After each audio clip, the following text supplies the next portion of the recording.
내 사전에는 불가능이 없다 라고 말한 나폴레옹을 잘 아실 겁니다. 나폴레옹이 한날은 독서를 하고 있는데 보관한 사람이 와서 묻습니다. 장군님은 어떤 때가 가장 두려우십니까? 제가 보기에는 장군님은 두려움을 모르는 분 같은데 전쟁 영웅 아니십니까? 그런데 혹 장군님께도 두려움이 있습니까? 이에 대해서 나폴레옹이 이렇게 대답을 합니다. 내가 가장 두려울 때가 있는데 그때는 내가 이발을 할 때라네. 이발사의 면도칼이 목에서 왔다 갔다 하면 소름이 끼친다. 그래서 나는 이발을 할 때마다 그 이발사의 아들을 옆에 잡아다가 그 아들의 목에 칼을 대고 이발을 한다네. 만약에 내 목에 상처를 내면 그 아들의 목은 부동강이 나겠다. 나폴레옹만의 이야기가 아닙니다. 세상의 권력자들이 제일 무서워하는 것이 이발사의 칼이었답니다. 언제 날아갈지 모르거든요. 시편 53편 5절에 보면 이런 말씀이 있습니다. 그들이 두려움이 없는 곳에서 크게 두려워하였다. 이 말씀은 하나님이 없다고 말하는 자들에게 하시는 그런 말씀인데요. 도무지 두려워할 것이 아닌데, 도무지 두려워할 곳도 아닌데 그들은 두려워서 벌벌 떱니다.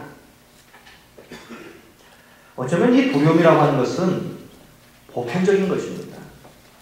모든 인간 실존의 문제가 바로 이 두려움이라고 하는 거죠.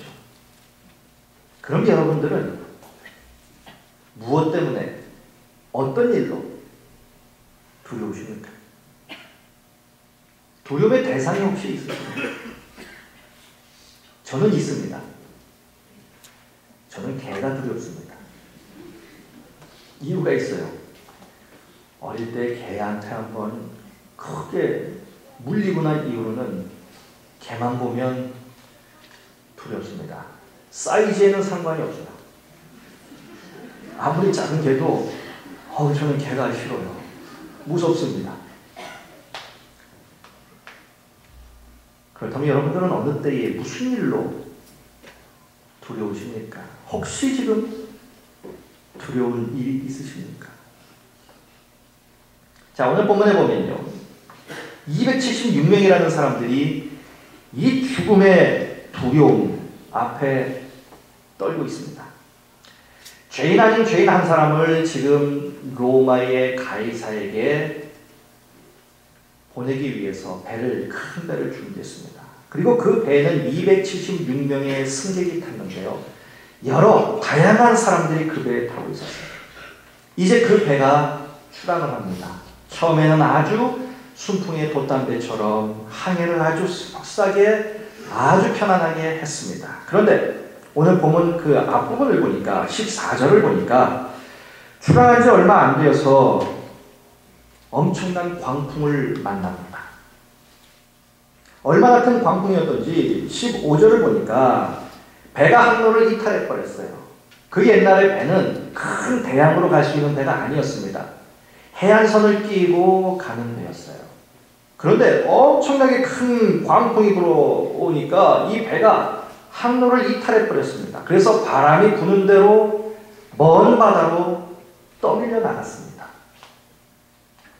방향 감각을 잃어버린 거예요.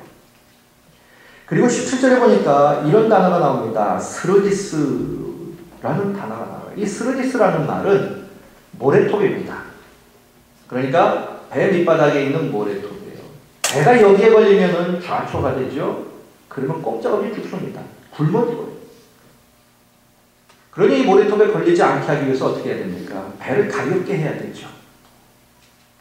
그래서 연장을 내립니다. 그런데 15절, 17절 말씀에 보면 똑같은 단어가 두 번이 나옵니다. 쫓겨가다가 이런 말이 나와요. 쫓겨가다가. 쫓겨가다가. 이 말의 의미는 이런 거예요. 어디로 가는지 도무지 파악이 안 되는 상태입니다. 다시 말씀드리면 배가 방향 감각을 잃었어요. 그래서 바람이 부는 대로, 물결 치는 대로 그냥 막 떠밀려 가는 그런 상태입니다. 자, 그러자 18절에 보니까 이제는 승객들이 가지고 있던 모든 물건들을 바다에 버립니다. 그 물건이 뭐냐? 이 배는 상선이에요. 무역선입니다. 무역을 하려면 돈이 필요하죠. 전 재산을 다 팔아가지고 물건을 삽니다. 잔뜩 싣고 로마로 갑니다. 거기서 이윤을 남겨서 또 물건을 사서 또 왔던 대로 가는 거예요. 이게 무역하는 겁니다. 어떤 사람은 전 재산을 다 들여서 물건을 샀을 거예요. 엄청난 돈을 들여서 물건을 샀습니다. 그것을 바다에 다 버리는 거예요. 얼마나 아까웠겠어요. 그런데 목숨을 부지하려고 하다 보니까 버립니다. 이제는 돈이고 뭐고 물건이고 뭐고 장사고 뭐고 일단은 살고 봐야 합니다. 생명 외에는 관심이 없는 거예요. 물건도 버립니다. 그런가 하면 19절에 보니까 무엇까지 버립니까? 배의 기구까지 버려요. 배의 기구는 뭐냐면 선원들이 배를 항해하기 위해서 필요한 기구들입니다. 이것이 있어야 배를 컨트롤할 수 있는 거예요. 통제할 수 있는 겁니다. 원하는 방향으로 배를 몰고 갈 수 있는 거예요. 그런데 그것까지 다 버렸어요. 이제는 그 배에 탄 사람들에 의해서 배는 움직여지지 않습니다. 통제 불능이 됐어요. 이 상태를 20절은 이렇게 말합니다. 구원의 여망마저 다 없어졌다. 이제 살 가능성이 없어진 거예요. 꼼짝없이 죽게 되었다는 거예요. 죽음의 절박한 상황 앞에 이제 이들이 놓여져 있습니다. 자, 이 상황에서 모든 희망이 끊어지고 살 가능성이 다 사라진 이 상황에서 바울이 일어나 이렇게 말합니다. 22절에 내가 너희를 권하노니 이제는 안심하라. 너희 중 아무도 생명에는 아무런 손상이 없겠고 오직 백분이니라 말합니다. 이제는 안심하시오. 여러분, 누가 이 죽음의 문턱에서 아무런 소망이 없고 살 가능성이 없는 이 죽음의 코앞에 있는 사람들에게 안심하라고 말할 수 있는 사람은 과연 어떤 사람입니까?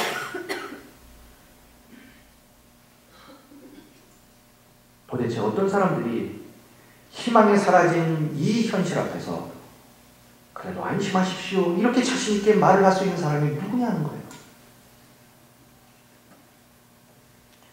그러나 이 죽음의 절망 앞에서도 안심하라고 말할 수 있는 이유가 있습니다. 바울이 이렇게 말할 수 있었던 이유가 있어요. 그것이 바로 오늘 본문에서 세 가지로 나옵니다. 첫째가 23절에 나오는 말씀. 우리 같이 한번 합독을 하시겠습니다. 23절입니다. 내가 속한 시작. 내가 속한 바 곧 내가 섬기는 하나님의 사자가 어젯밤에 내 곁에 서서 말하되. 아멘. 말하는 그 하나님의 음성을 들었어요. 죽음의 절망 앞에서도 안심하라고 자신 있게 말할 수 있는 이유 첫 번째는 하나님의 음성을 들으면 가능하다. 우리 인간의 미래를 누가 알겠습니까? 여러분들의 미래를 여러분들이 정확하게 예측을 하시고 또 그렇게 살 자신이 있으십니까? 이 파도와 바람을 잠자게 할 수 있는 사람이 누구이겠습니까? 아무도 없어요. 그러나 온 세상을 만드시고 다스리는 하나님이 안심하라고 말씀하셨기 때문에 그 말씀에 의지하여 안심할 수 있는 겁니다. 사건이나 문제의 크기가 문제가 아닙니다. 진짜 문제는 그 사건이나 문제보다 하나님이 더 크다는 사실을 사람들이 모른다는 것이 문제예요. 우리의 삶에 이 지구 땅덩어리에 온 우주에 일어나는 모든 일들을 주관하시는 분이 하나님이라는 사실입니다. 그 하나님이 안심하라고 하신 그 말씀을 들었어요. 그렇기 때문에 안심할 수 있는 거예요. 이처럼 우리 인생을 책임져 주시는 하나님의 음성이 내 영혼에 들려올 때, 그 음성을 들을 수 있을 때 우리는 죽음의 문턱 앞에서도 안심할 수 있는 겁니다. 두 번째 이유가 나옵니다. 24절에 나와요. 24절도 같이 한번 읽겠습니다. 바울아 시작. 바울아 두려워하지 말라. 내가 가이사 앞에 서야 하겠고 또 하나님께서 너와 함께 항해하는 자를 다 내게 주셨다 하였으니. 아멘. 죽음의 문턱 앞에서도 안심할 수 있고 안심하고 이야기할 수 있는 이유 두 번째는 하나님의 말씀 속에서 하나님의 계획과 목적이 무엇인지 알면 됩니다. 바울은 그것을 알았습니다. 여러분 지금 오늘 이 바울이 탄 배가 항해하는 목적이 무엇입니까? 이 배가 지금 로마로 가고 있는데 로마로 가야 하는 이유가 무엇입니까? 이 배가 바울을 태우고 로마로 항해하는 그 항해의 목적은 바울이 가이사 앞에 서서 그에게 복음을 증거하는 것이에요. 이것이 바로 이 배가 로마를 향하여 항해하는 목적입니다. 그런데 가만히 보세요. 이 배에 탄 사람이 276명인데요. 이 배에 탄 276명은 그 배를 탄 각자의 이유가 있어요. 어떤 사람은 돈을 벌려고, 어떤 사람은 관광을 하려고, 어떤 사람은 자기의 일이기 때문에, 어떤 사람은 본인이기 때문에 죄수를 호송하려고 각자의 그 배를 탄 목적이 있어요. 그런데 하나님께서 그 배를 출항시켜서 바울을 태우고 로마로 가게 한 그 하나님의 목적과 계획 앞에서는 276명의 그들의 입에 탄 목적은 다 부수적인 거예요. 부수적인 거예요. 이 배의 가장 중요한 항해 목적은 바울이 로마로 가서 가이사 황제를 만나 그에게 복음을 증거하는 거예요. 이것이 이 배에 하나님이 부여해 주신 하나님의 계획이요 목적이었어요. 바울은 그것을 알았단 말이에요. 그러니 이 광풍 속에서도 자신은 로마에 가야 하는 거예요. 그것이 하나님의 계획입니다. 그것이 하나님의 목적임을 알았어요. 그러니 그 광풍 속에서도 바울은 자신 있게 말합니다. 안심하십시오.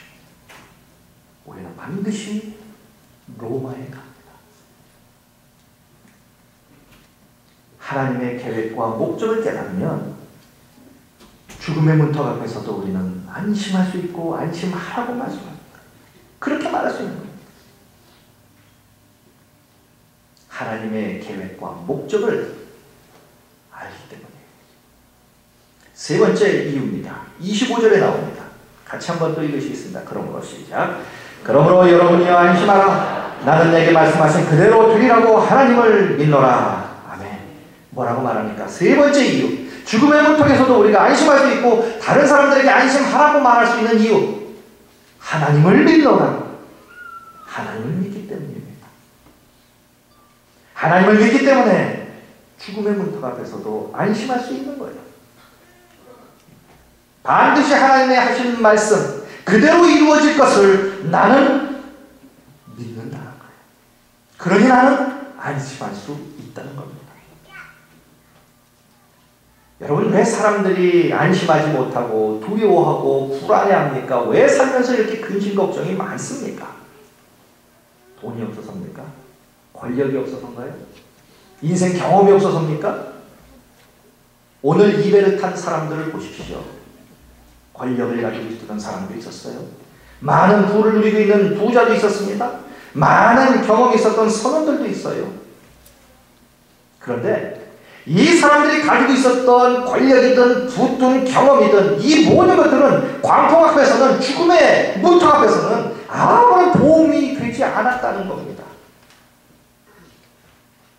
털끝만큼의 안심도 그들에게 줄 수 없었다는 거예요. 그러니 사람들이 안심하지 못하고 두려워하고 불안해하고 걱정거리가 많은 이유는 돈이 없어서도 아니고요. 권력이 없어서도 아니고 인생 경험이 없어서도 아닙니다. 하나님을 믿지 못하기 때문에 그런 거죠.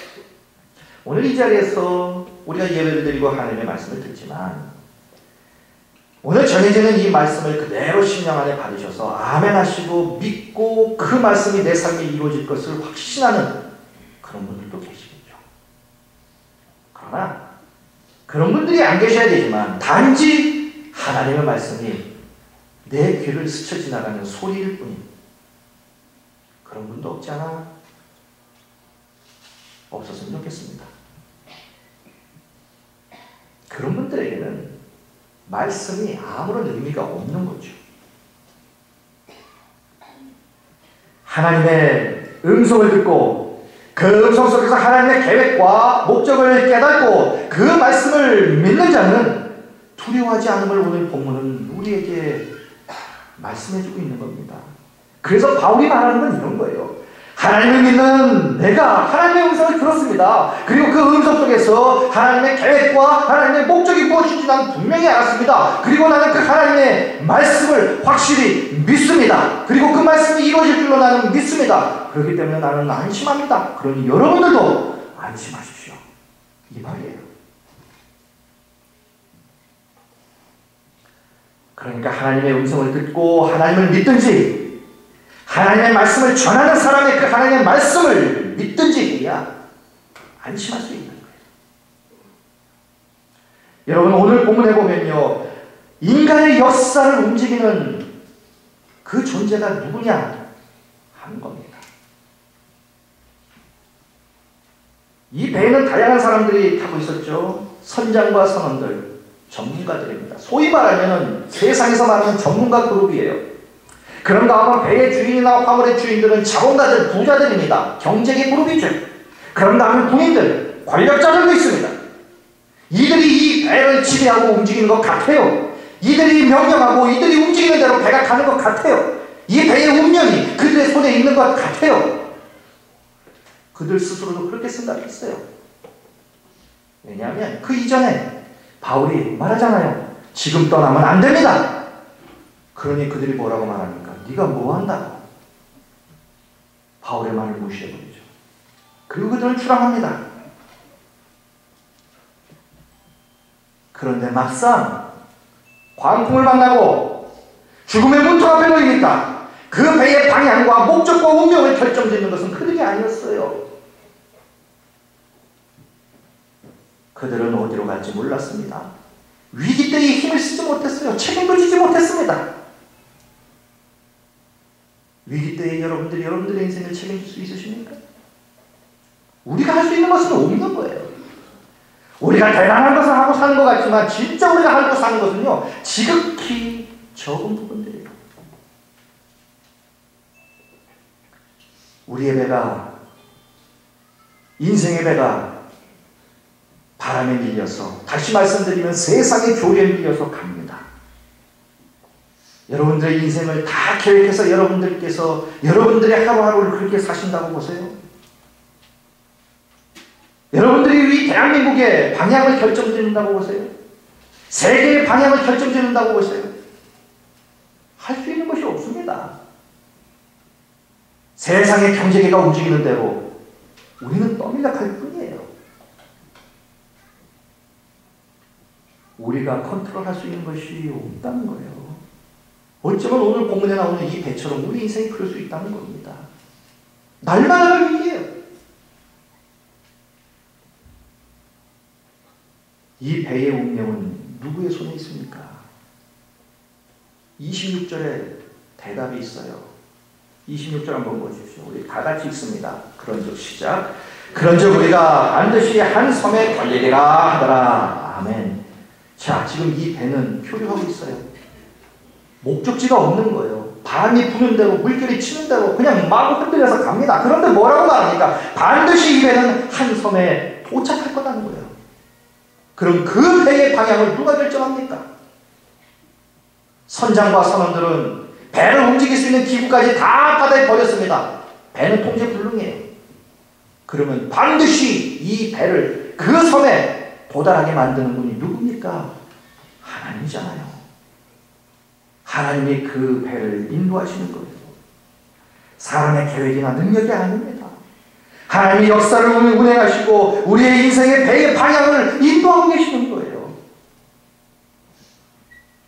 이 사실을 믿고 하나님을 따라갈 때에 안심할 수 있는 겁니다. 또한 소망을 가질 수 있는 거예요. 지금 우리가 우리가 살고 있는 이 세상이 어떻습니까? 한마디로 표현하면 예측 불가능의 불확실한 겁니다. 광풍이 부는 듯한 그러한 곳이 우리가 사는 세상 아닙니까? 미래학을 연구하는 미래학자들이요, 미래에 대해서 정의할 때에 쓰는 용어들이 있습니다. 그 용어들은 이런 거예요. 오션, 큰 바다를 의미하죠. 아쿠아, 물이죠. 쓰나미, 거대한 파도입니다. 미래학자들이 미래를 정의할 때 쓰는 말이 오션, 아쿠아, 쓰나미, 이런 말이에요. 미래는 그렇다는 거예요. 이러한 단어들의 공통점이 있습니다. 그건 물이에요.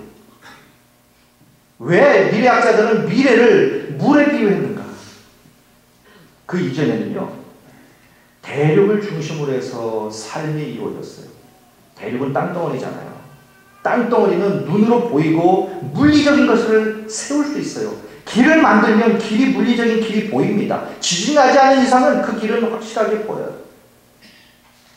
견고한 땅 위에다가 거대한 건물을 지을 수 있습니다. 뭔가 물리적으로 확고하게 보여지는 것이 있어요. 그런데 물은 아닙니다. 물은 형태가 없어요.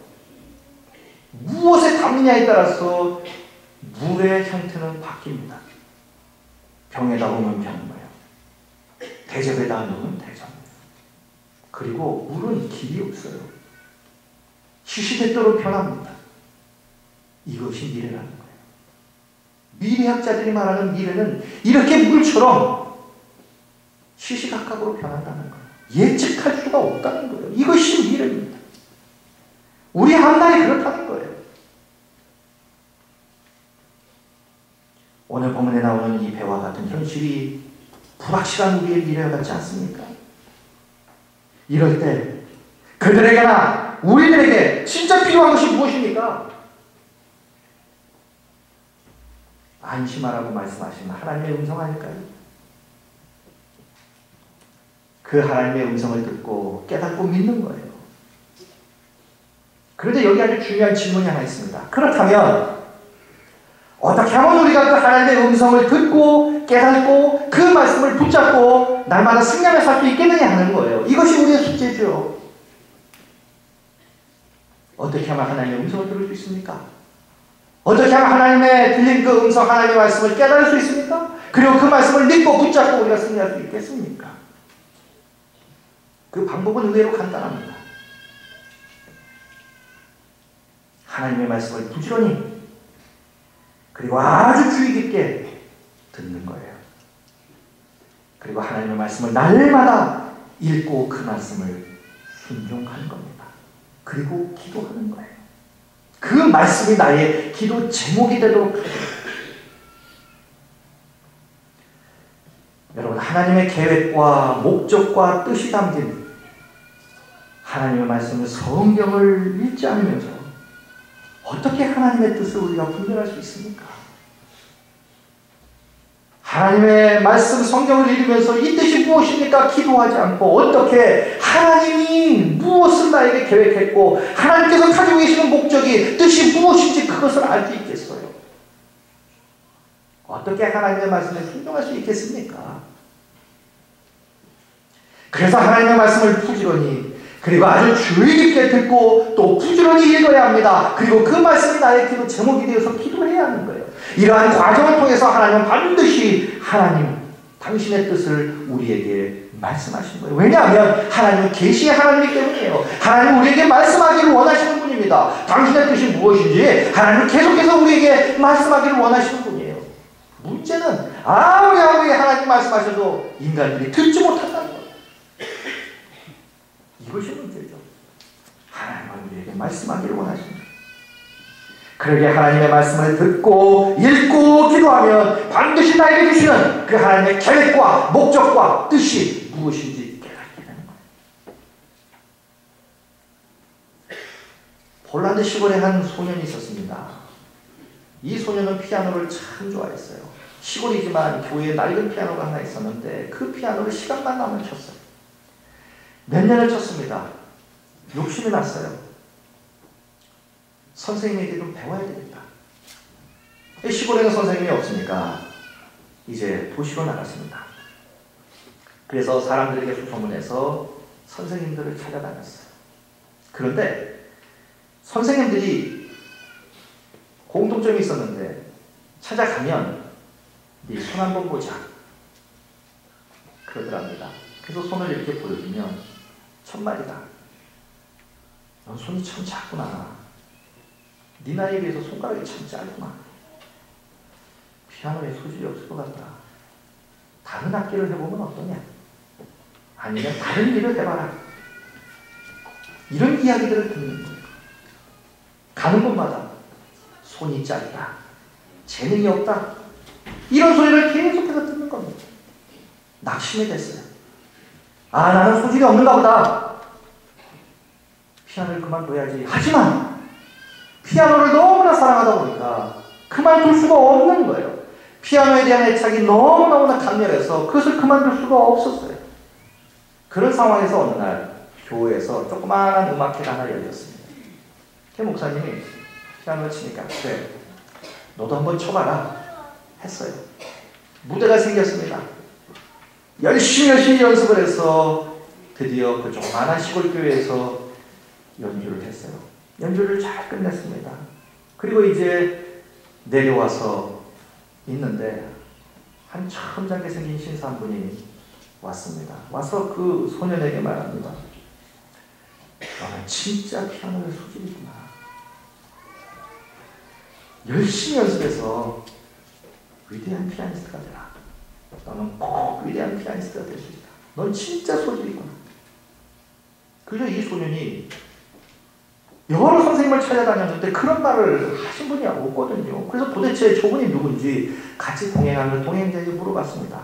저분이 도대체 누구십니까?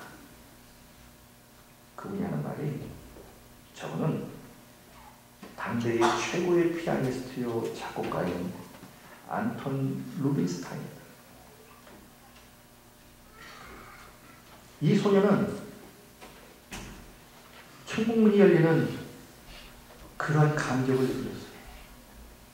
그리고 그 말에 용기를 얻어서 하루에 10시간씩 매일매일 피아노를 치기 시작했어요. 그가 바로 폴란드가 나온 세계적인 피아니스트예요. 얀 파데르스키라는 사람. 들어보셨습니까? 몰라도 됩니다. 그러나 중요한 사실은 이거예요. 이 사람이 이 말하고 저 사람이 저 말해도 그게 뭐 대단합니까? 그런 말에 마음이 빼앗길 필요가 없는 거예요. 당대 최고의 피아니스트 루빈스타인이 너 소질 있어. 대가가 한마디 말해주면 그걸로 끝인 거예요. 누가 무슨 말을 했든 당대 최고의 대가가 너 소질 있어. 너는 반드시 훌륭한 피아니스트가 될 거야. 그럼 끝난 거예요.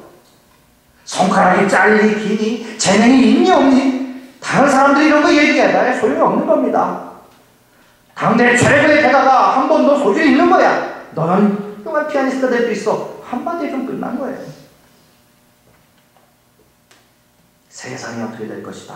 앞으로 어떻게 될 것이다. 너는 잘 될 것이다. 못 될 것이다. 너는 어려울 것이다. 어떨 것이다. 너는 희망이 있을 것이다. 없을 것이다. 사람들이 아무리 나에게 그런 얘기를 해봐야 소용없는 거예요. 기죽을 필요도 없습니다.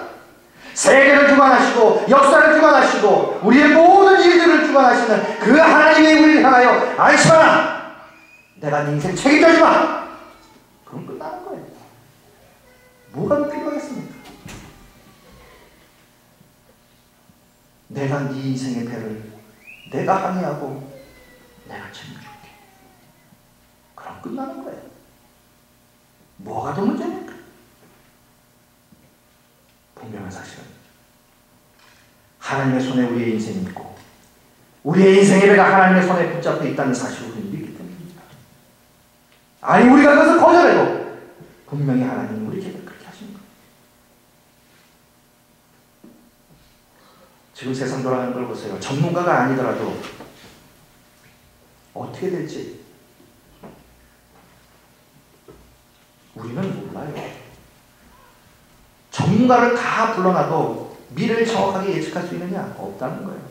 그것을 예측할 수 있다면 주식을 해서 돈 못 벌 사람이 누가 있겠습니까? 펀드 매니저라고 다 돈 벌어다 줍니까? 아니거든요. 무엇 하나 온전히 오래 보존될 것이라고 자신있게 말할 수 있는 건 없어요. 오늘 번창해도 내일 어떻게 될지 모르는 것이 우리가 살고 있는 이 시대입니다. 내가 하는 일이 내일 어떻게 될지 몰라요. 내가 다니는 직장이 내일 어떻게 될지 몰라요. 요즘엔 그런답니다. 있으면 전화 온대요.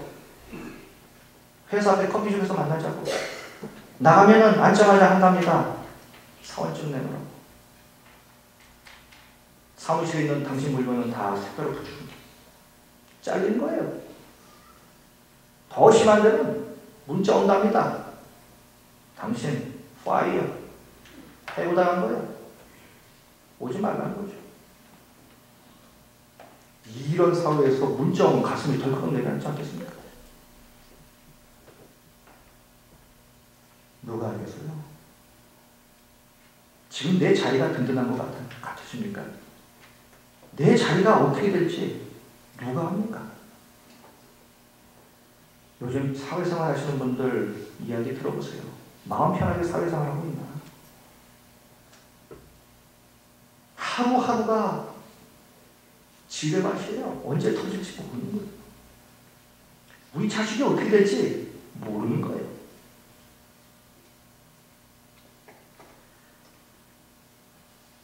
그런데 우리 주님은 우리에게 말씀합니다. 이제는 안심하라. 그런데요, 이 이제는 안심하라고 하는 이 말의 의미가 정말 깊은 의미입니다. 이제는 안심하라 이렇게 말씀했는데 그러면 이제가 어느 때냐는 거예요. 이제까지는 우리가 생각이 많았어요. 뭐 이것저것 한다고 따지는 것도 많았습니다. 의견도 많았어요. 그런데 이제는 다 끝났어요. 내가 목숨보다 더 귀하게 여기는 소중한 짐들을 바다에 다 버렸습니다. 항해하는데 없어서는 안 되는 기구들도 다 버렸어요. 살 소망까지도 다 내려놓았습니다. 이제는 살면서 내가 믿고 의지하던 모든 것들을 이제 다 내버렸습니다. 이제는 이거 붙잡으면 내가 살 수 있다고 하는 것까지 다 포기했습니다. 이제는 내가 붙잡고 살 것 아무것도 없어요. 그래서 이제는 빈 마음입니다. 저야는 내 능력으로 내 힘으로 내가 살 수 있을 거라고 생각을 했는데 그걸 다 내려놨어요. 그래서 이제는 하나님 앞에 빈 마음으로 겸손해졌어요. 이것이 이제는입니다. 이때가 바로 이제는이에요. 여러분, 언제 하나님의 말씀이 우리의 마음에, 귀가 아니라 우리의 마음에 들려오는지 아십니까?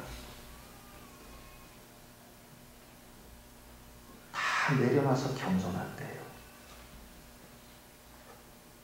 내 거라고 내가 붙잡고 있으면 하나님의 음성이 안 들립니다. 다 비워놓고 하나님 앞에 겸손하게 낮아질 때 그때서야 하나님의 음성이 하나님의 말씀으로 들려지기 시작합니다. 귀가 아니라 심령으로. 그 음성을 들으면 그 마음에 평강이 옵니다. 안심할 수 있는 거예요. 히브리 사람들이 제일 좋아하는 말이 샬롬이었어요. 샬롬의 의미는 평강입니다. 평안이에요. 안심입니다. 그런데 이 샬롬은 모든 일이 잘 되고 아무 일 없고 내 자식 잘 크고 사업 잘 되고 이럴 때 오는 평안이 샬롬이 아닙니다. 히브리 사람들이 말했던 샬롬의 의미는 전쟁 중에 내가 하나님이 주신 것으로 누리는 평안이, 안심이 샬롬인 거예요. 전쟁 통해 누리는 평안이 샬롬이라는 거예요. 이 광풍 속에서 지금 바울이 안심하라고 누리고 자기가 지금 그 말을 하고 자기가 누렸던 그 안심이 바로 샬롬이라는 거예요. 이 광풍 속에서 어떻게 그럴 수 있었느냐? 하나님의 음성이 들려지기 시작해요. 다 내려놨습니다. 겸손해졌어요. 다 비웠습니다. 오직 하나님만 바라봅니다. 그때서야 하나님의 음성이 들리는 거예요. 그 음성이 들리자 그 심령의 풍랑 속에서도 죽음의 고통 앞에서도 샬롬, 안심이 들어오는 거예요. 채우십시오. 겸손해지십시오. 그리고 그 빈 심령에 하나님의 말씀으로 채우십시오. 그때부터 하나님의 음성이 들려지기 시작합니다. 그 말씀이 그때부터 나에게 주시는 말씀으로 깨달아지기 시작하는 거예요. 그리고 그 말씀으로 인해서 광풍 중에도 평안, 안심을 충만하게 경험하게 될 거라는 거예요. 사랑하는 성도 여러분, 역사의 주관자, 우리 인생의 인도, 우리 인생의 배를 책임져 주시는 그 하나님께서 오늘 이 아침에 우리에게 말씀합니다. 풍랑 속에서 우리의 인생을 항해하는 우리에게 말씀합니다. 이제는 안심하라. 반드시 하나님의 목적을 따라 우리를 향한 하나님의 계획대로 우리의 인생 항해를 안전하게 그 하나님이 지켜줄 줄로 믿습니다. 그래서 마침내 우리의 소원의 항구에 도달하여 승리를 누리게 되는 그 귀한 은혜와 역사를 우리가 누릴 수 있도록 하나님께서 은혜를 베풀어 주실 줄로 믿습니다. 그러게 여러분 안심하십시오. 기도하시겠습니다.